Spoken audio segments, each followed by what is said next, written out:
Archaic Records. Hey, what's up, everybody? It's Archaic Records here with you again. My name is Jamie, coming to you from Nashville, Tennessee.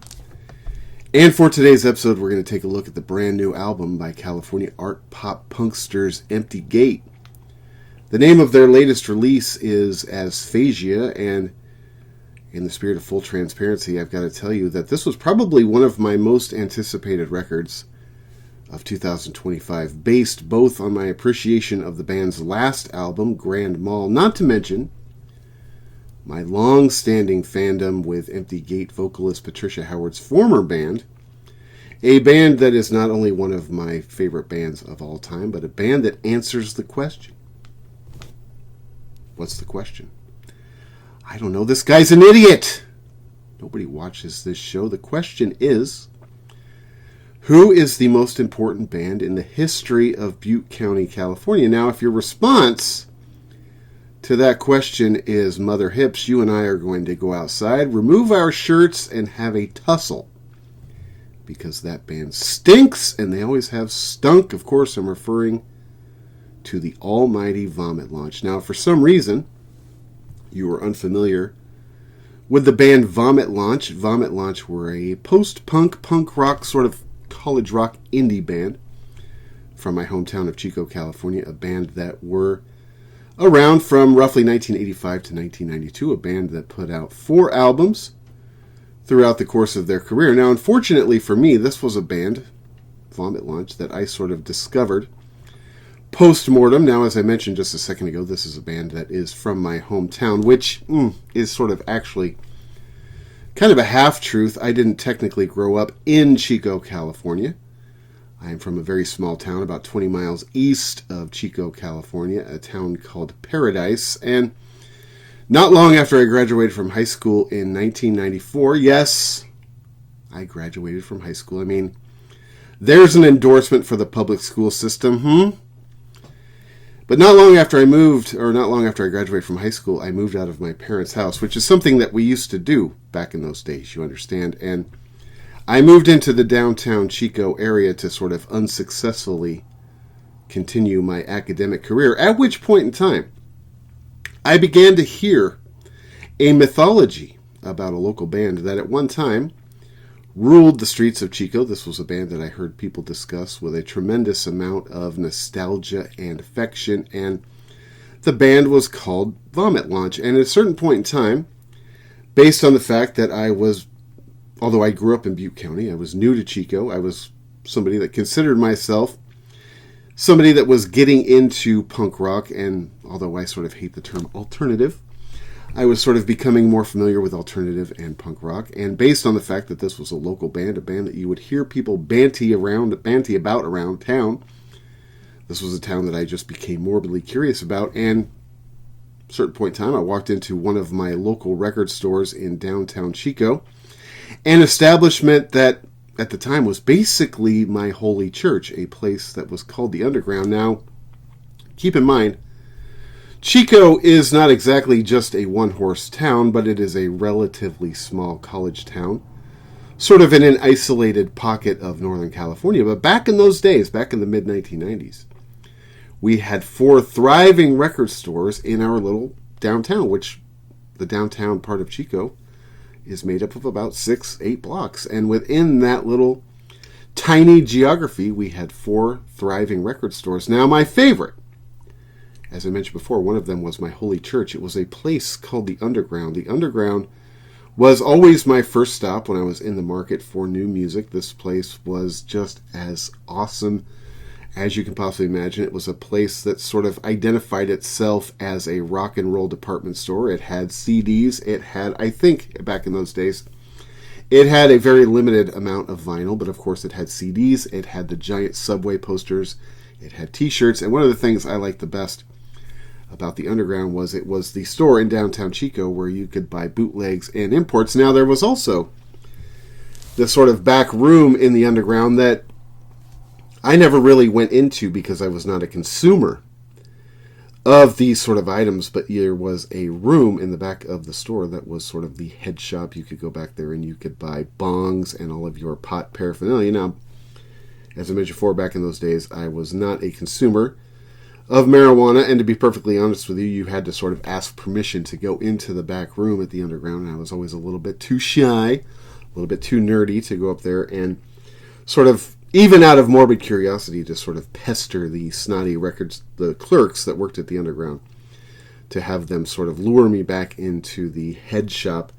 Apart from that, there was another used record store in Chico called Sundance. Now, Sundance was sort of the PG-13 version of the underground. If the underground, for some reason, didn't have what you were looking for, I would always make my way over to Sundance, because back in those days especially, those were the two best places in town to buy used CDs. And as a young kid who was going to school and flipping burgers, I was certainly on a used CD budget. Apart from that, we also had a Tower Records. Now, Tower Records was something that I loved. And at the risk of sounding uncool, I mean, who am I kidding, right? I still miss Tower Records to this day. There was also another record store in downtown Chico, a place called Melody Records.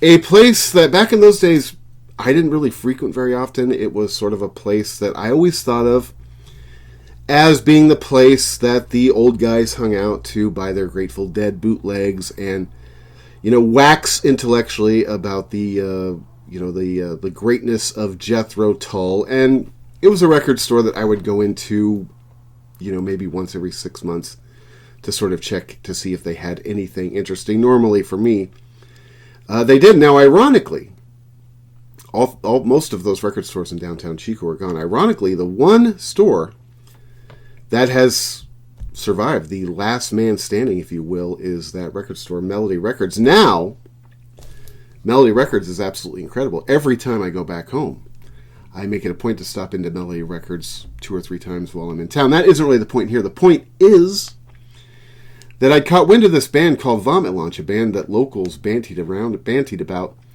with a tremendous amount of affection, a band that I sort of became morbidly curious about. 1, because they were a local punk band, and 2, honestly, because of the band's name. And one day I ventured into the underground in downtown Chico. By the way, the underground is long gone, unfortunately.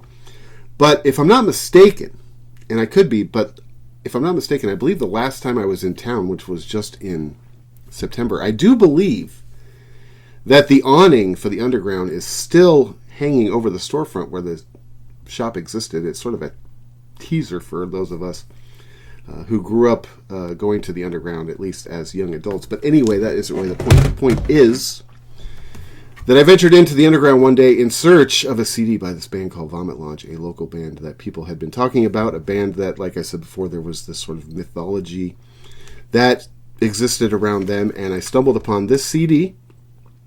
This is an album called Dog-Eared. This was the first album by Vomit Launch that I ever purchased, and at the time, although I was somebody that was getting into quote-unquote alternative music and punk rock, this was a band that, just based by name, I didn't necessarily think that I was going to like, because based on the band's name, I had this sort of audio image in my head of what I thought the band was going to sound like. I thought they were just going to be noise, chaos, gross sort of street gutter punk.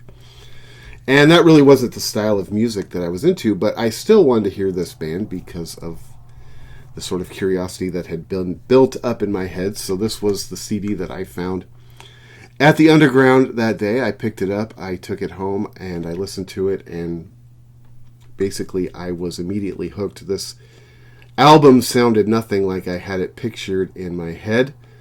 This is an album that I will be bringing to the channel at a certain point in time. Now, I have done one other album, or I did do one other episode on a Vomit Launch album. That was my favorite Vomit Launch album, which is the album Mr. Spench. This one is probably my second favorite album in the band's catalog, but I remember taking this album home and listening to it and just being absolutely blown away by it. My fandom was born on that day, and this is a band that really, over the past over 30 years now, I guess, if I discovered this band back in 1994, 1995, I've been preaching the gospel of this band ever since. But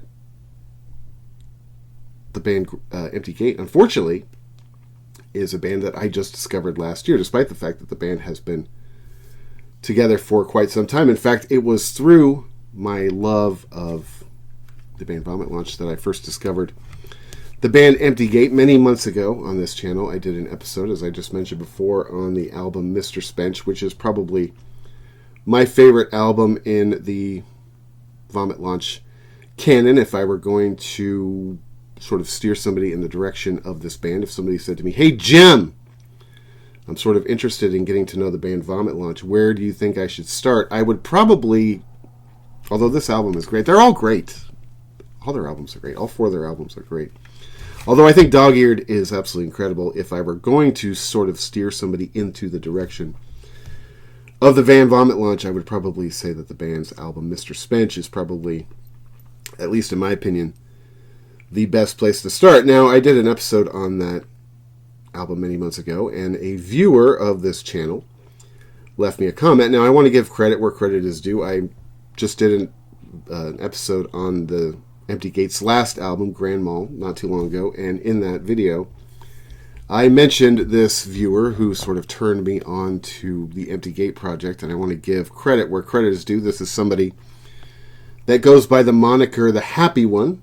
This is somebody that I do think you should go check out on YouTube, especially if you're a fan of live music in Northern California in particular. Go check out The Happy One. Give them some love, give them a follow. They do a really great job. They sort of put up videos of live music all over Northern California. There is actually a lot of video that they have posted of this band Grand Mal, this band Empty Gate, playing at one of my favorite local watering holes in Chico, a place called Duffy's. Now, if I'm ever in town in Chico, which I will be again hopefully in late September, at least once you can find me at Duffy's, a little punk rock watering hole in downtown Chico. And I was checking out the Happy One's YouTube channel recently, and they had some videos of the band Empty Gate playing there. That is something that I think would be awesome to see this band live at the at Duffy's in downtown Chico. Anyway, that's not really the point here. The point is that the Happy One left me a comment on my video I made about the band Vomit Launch, and he said, "Hey Jim, if you're a fan of the band Vomit Launch, I highly recommend that you go check out a band called the Empty Gate. Empty Gate features former Vomit Launch vocalist Patricia Howard." And I literally dropped what I was doing because, as I mentioned before, Vomit Launch is one of my favorite bands of all time, and I immediately sprinted it over to my Spotify account. Now, keep in mind, this is 2024, and the definition of sprinting is quite different than it was when I was a child. The definition of sprinting in 2024 looks much like this.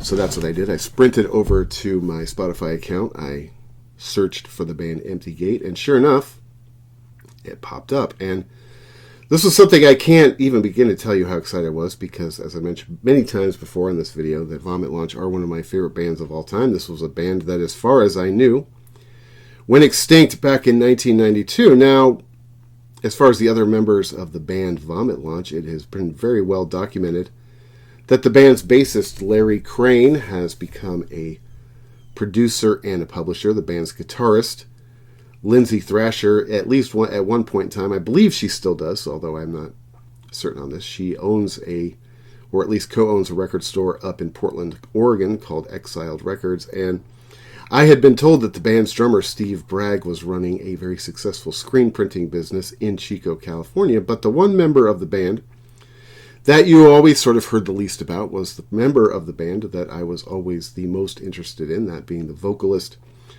Patricia Howard. And I remember as soon as I looked up the band Empty Gate on Spotify, I clicked on their album Grand Mal, and I pushed play on the opening track, and couldn't believe what I was hearing. There she was.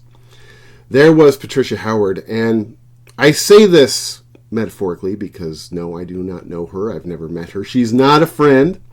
She's a legend, and I'm a toad, you understand. But I remember, as soon as I heard her voice drop in on that Empty Gate record, Grand Mal, I remember thinking to myself, man, this is like being visited by an old friend. She has, to me, one of the most distinct, recognizable voices in the history of rock and roll. You know who she is as soon as you hear it. To me, she has always been one of the most underrated vocalists in the history of rock and roll. And that last album, Grand Mal, I listened to it for the first time, and it absolutely grabbed me. It is a record that I have been listening to in extremely heavy rotation, which is why this album, Aphasia, is a record that is probably one of my most anticipated of 2025. This record was released just a couple of weeks ago. It is a record that I have listened to several times over the past couple weeks, and I got to tell you that my first impression of the record,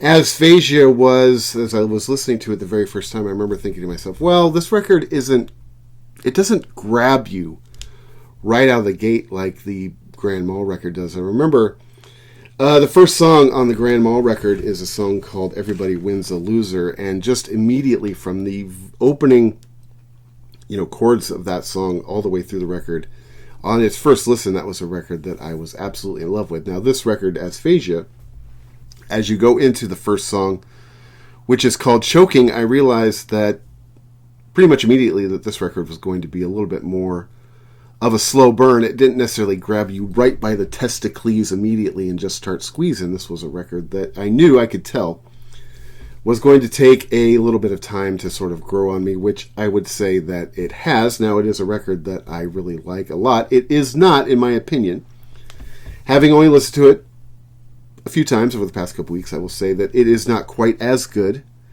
in my opinion, as the band's record Grand Mal. It is a record that I have grown to enjoy very much. Like I said, it was a little bit of a slow burn for me at first because it doesn't grab you right away, although the first song on this record, which is a song called Choking, is a song that's very angry, it's very pissed off, it is a very good sort of attention getter, but there's just something about this record that to me took a little bit more time to sort of become sort of acclimated to than the last record, Grand Mal. For me, one of the things about this record that, it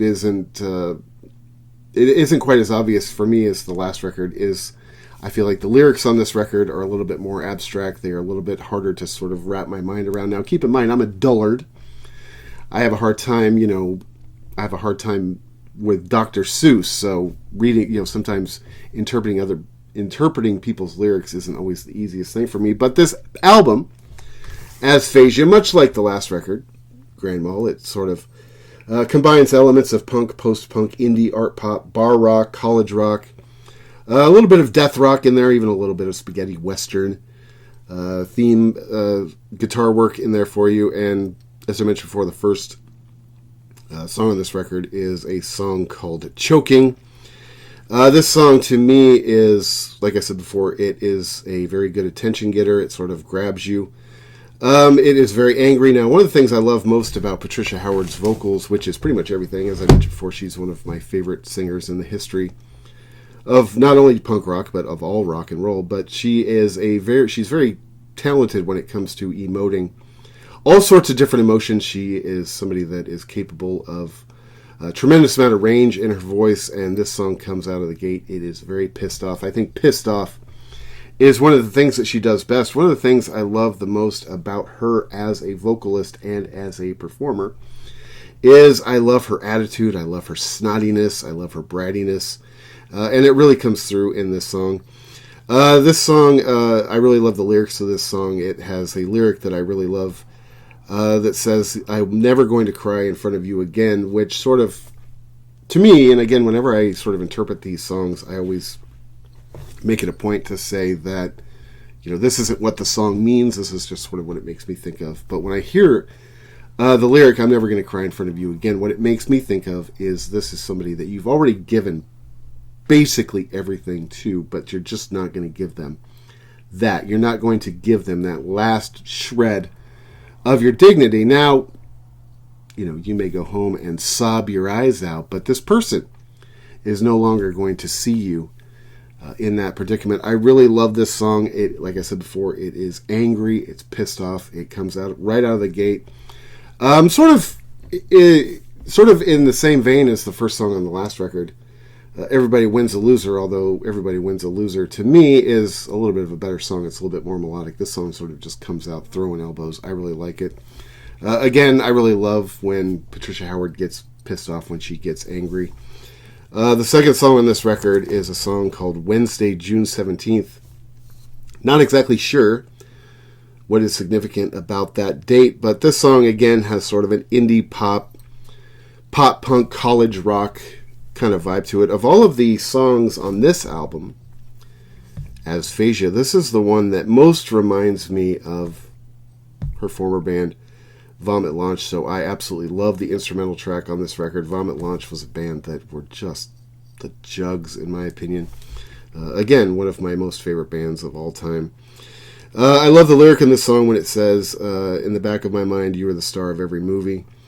This song has a little bit more of a melodic sort of indie rock kind of vibe to it. It's not definitely not as angry as the song Choking. Again, like I said before, Patricia Howard's, the diversity that she's able to sort of, pull off with her range is, I think, very remarkable. I mean, to me, she is, I'm probably going to beat this horse to death, but she is one of the best vocalists in the history of rock and roll. And I mentioned this before when I did my last episode on the album Grand Mal, which is available if you are interested in going back and checking out my video on the Empty Gate album, Grand Mal. It is available. It's not really important that you check out my video because, as I mentioned before, I'm a toad.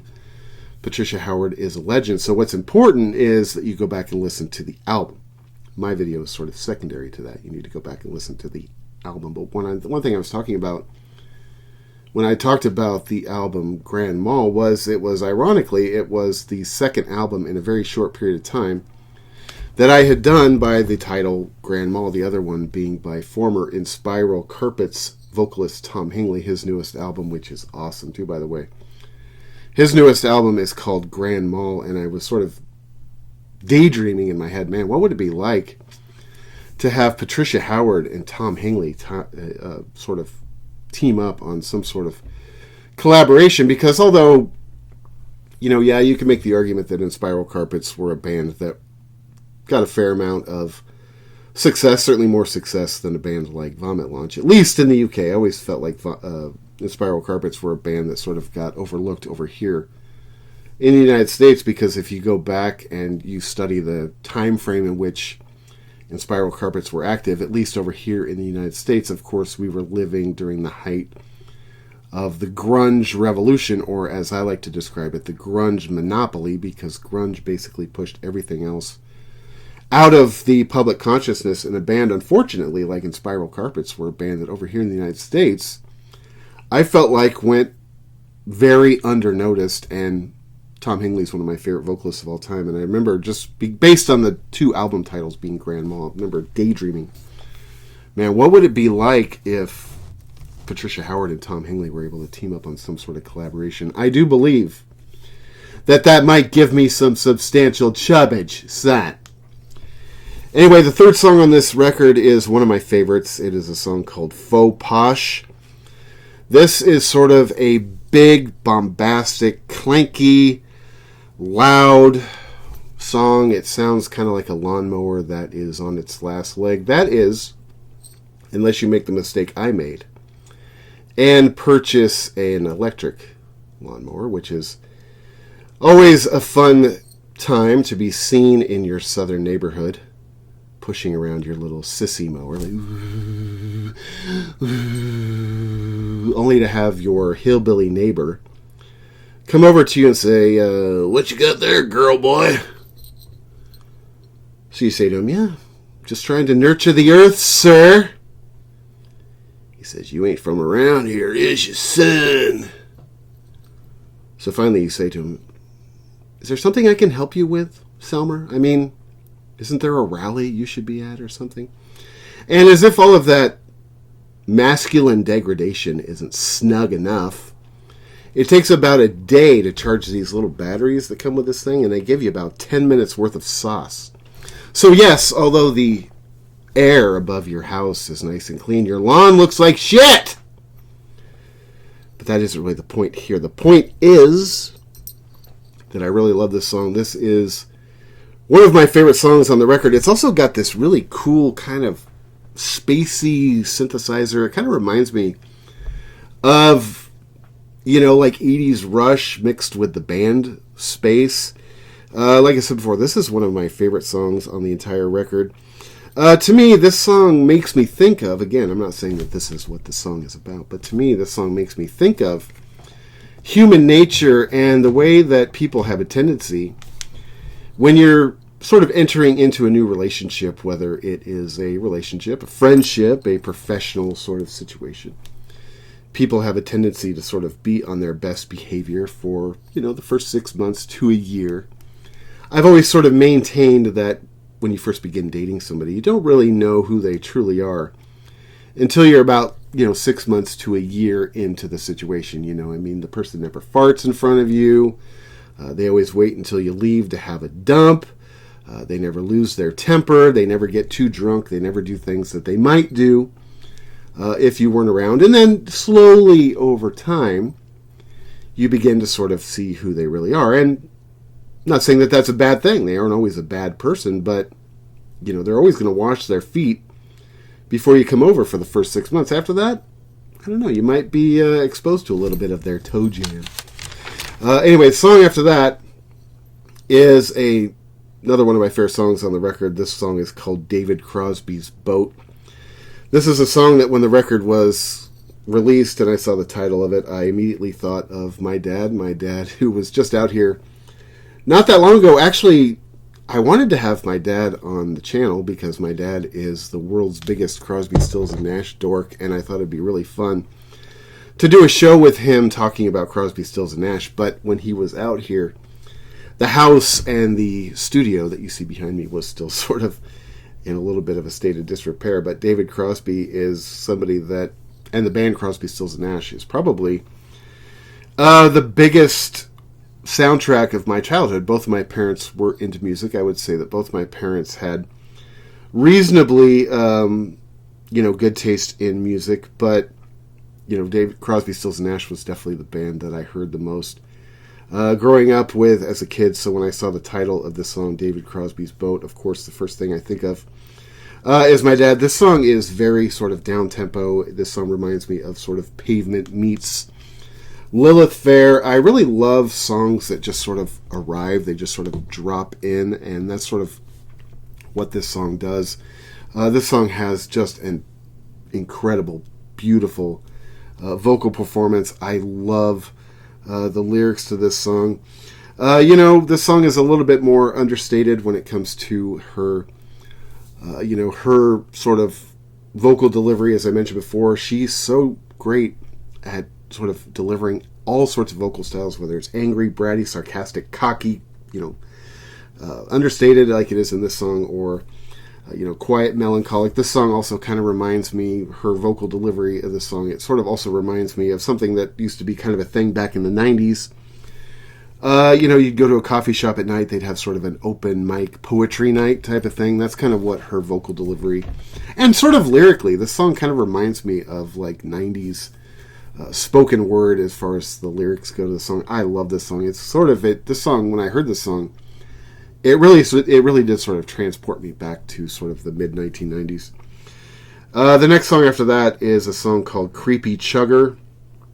The song lyrically is a little bit abstract. I think this is one of the songs on the record that lyrically is really sort of hard to grab a hold of. Like I said before, for me, lyrically, this album is much different than it was on the Grand Mal album. Grand Mal, although it has a couple of songs that I feel like get a little bit artsier, I feel like this album lyrically is much, it's much muddier, it's much more abstracted, it's harder to understand. This song has kind of a neo-psychedelic, indie kind of vibe, sort of Pavement, Dead Milkmen.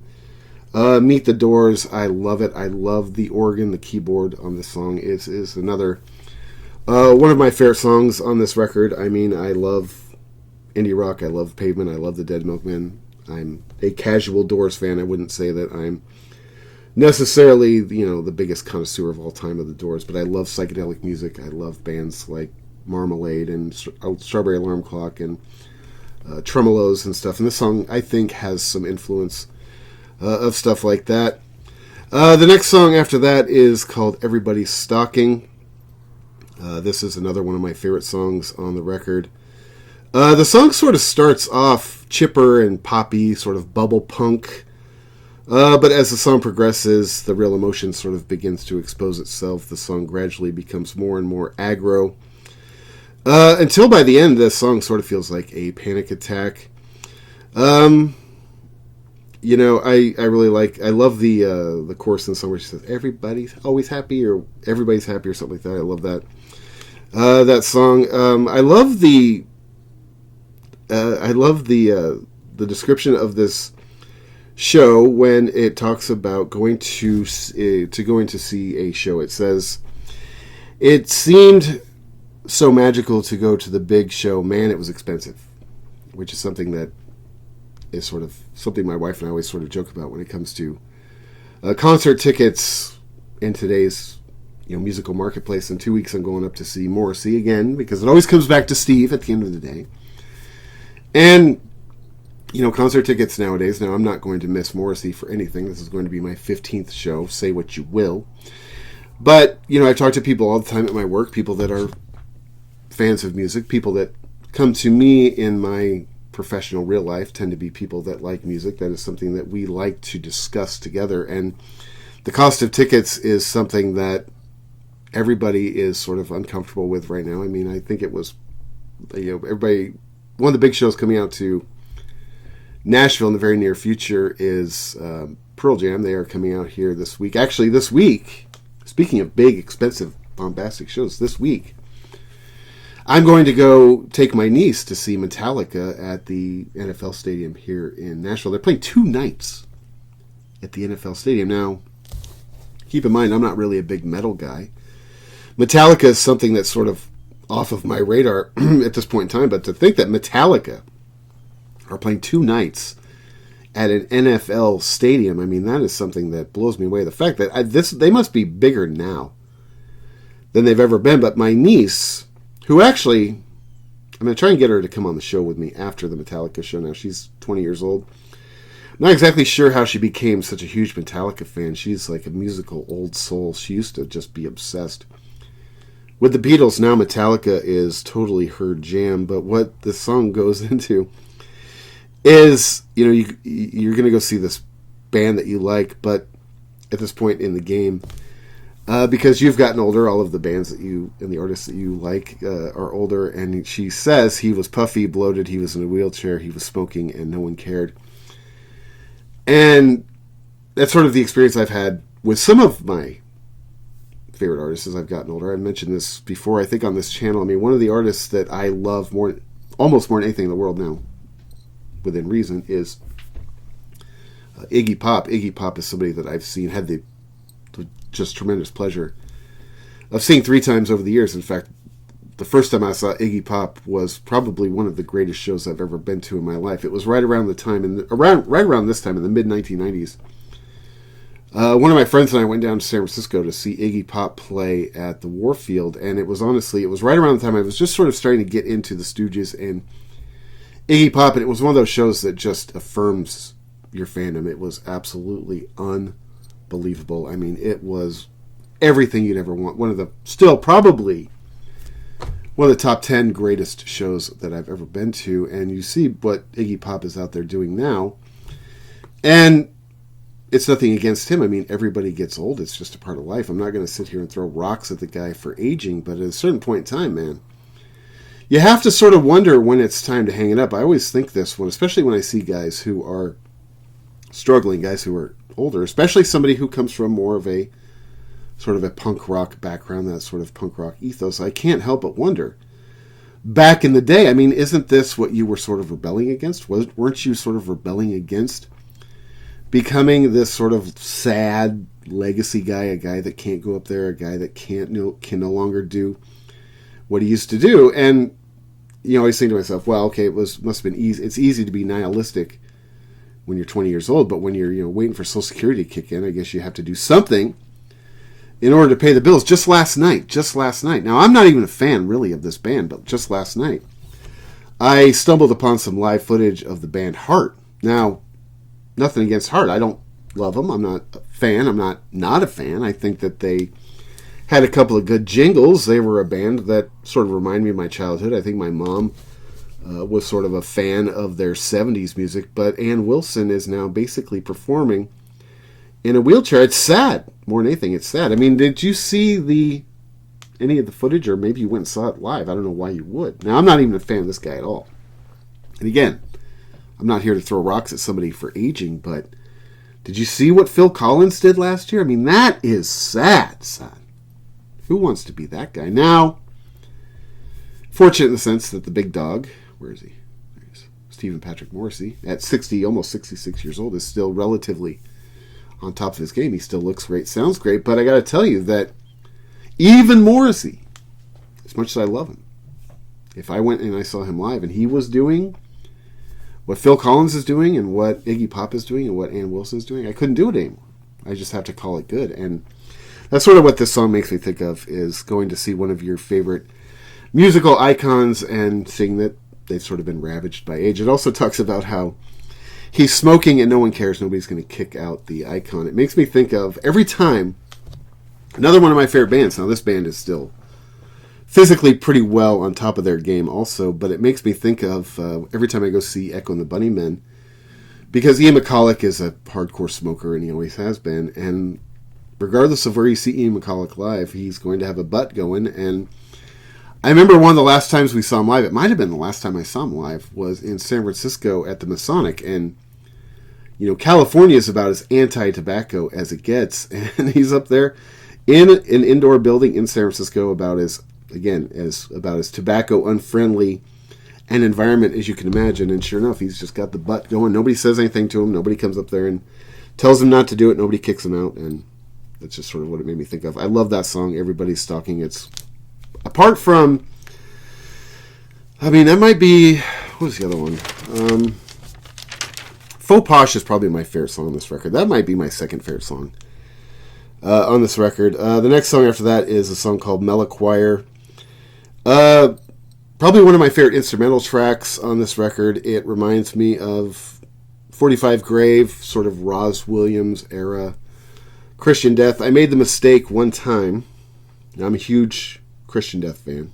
Huge fan of the Roz Williams era of Christian Death. I made the mistake one time of going to see Christian Death with Basil back in Seattle many years ago, and man, you talk about not very good, son.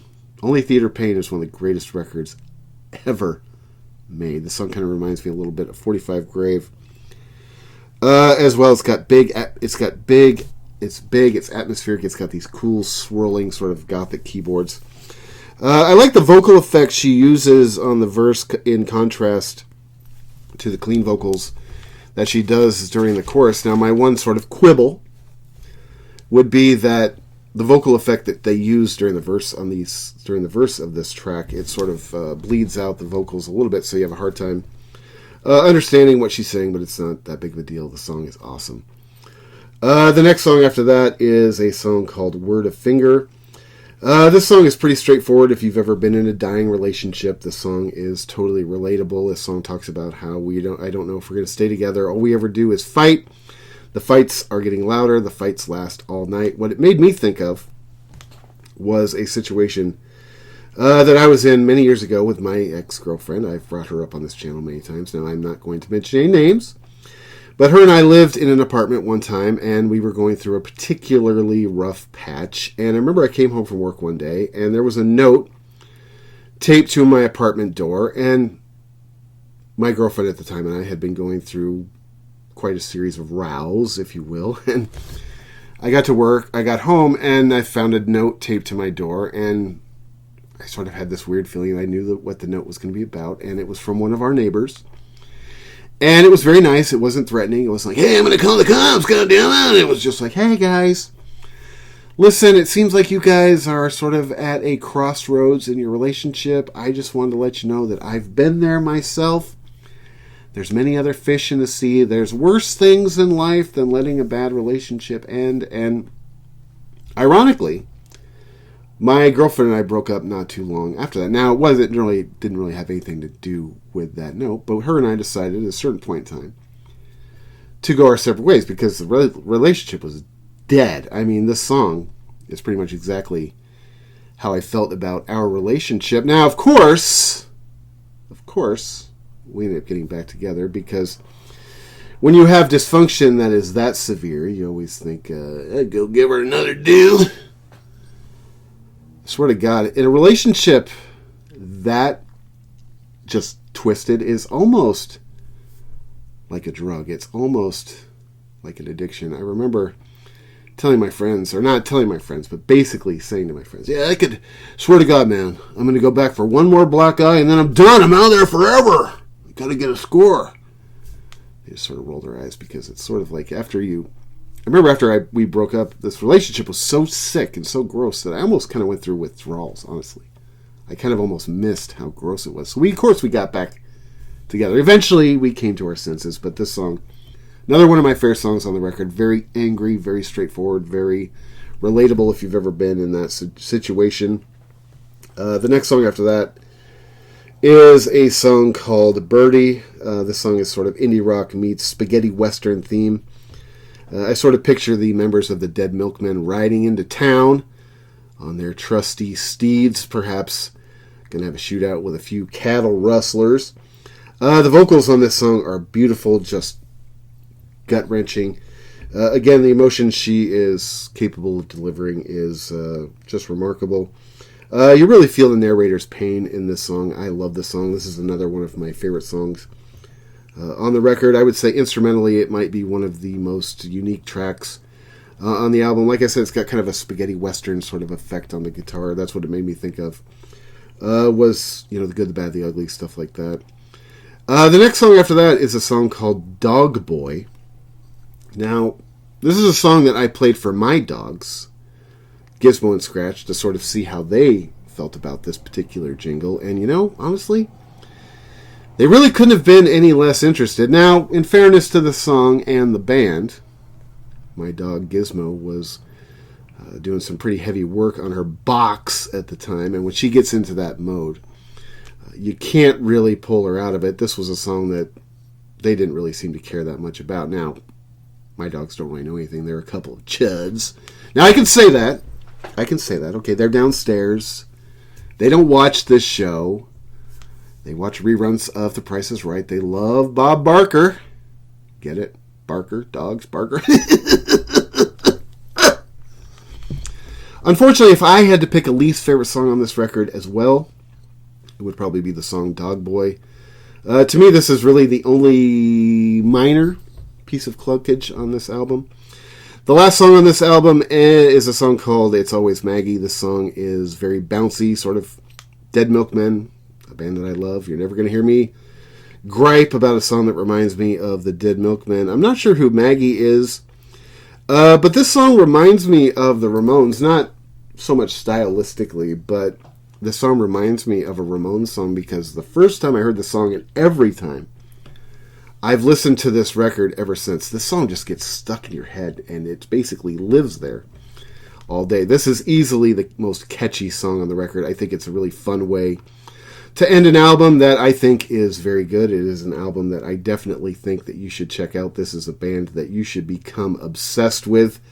As I mentioned before, I have been preaching the gospel of the band Vomit Launch for going on 30 years, and now that we have Empty Gate, this is a band that I am going to be continually preaching the gospel of. It is my responsibility, it is my duty, you understand, to spread the word of this band, to get more people interested in what they are doing. Now, I say this sort of tongue-in-cheek because I realize it's probably never going to happen, but at a certain point in time, if this channel were ever to gain enough traction to where I were actually able to go out and interview people from these bands that I like, Patricia Howard is definitely one of the first people that I would love to have a conversation with, not only because she's from my hometown, but also because she is in one of my favorite bands of all time. Now, really, two of my favorite bands of all time, if you consider the band Empty Gate, which I do. This is another one of those bands. There are two bands